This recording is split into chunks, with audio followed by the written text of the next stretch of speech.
আছে না নাই? আছে। এই তাজা গোবর অথবা কাদা মাটি এর ভিতরে রাখছেন কেন?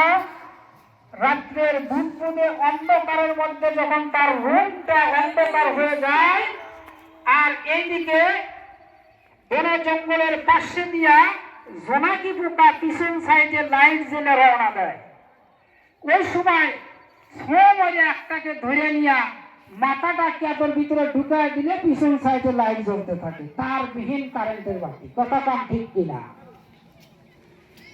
ও আমার বন্ধুগণ, এই দিক দিয়ে দেখা যায় আমি আপনি শ্রেষ্ঠ হতে পারি না, শক্তির দিক দিয়া এটাও হতে পারি না, কারণ একজন মানুষের চাইতে পিপীলিকার শক্তি অনেক বেশি। একজন মানুষ তার শরীরের দ্বিগুণ ওজন কোনো বস্তু জাগাইতে পারে না, বহন করতে পারে না, আর একটা পিপীলিকা তার শরীরের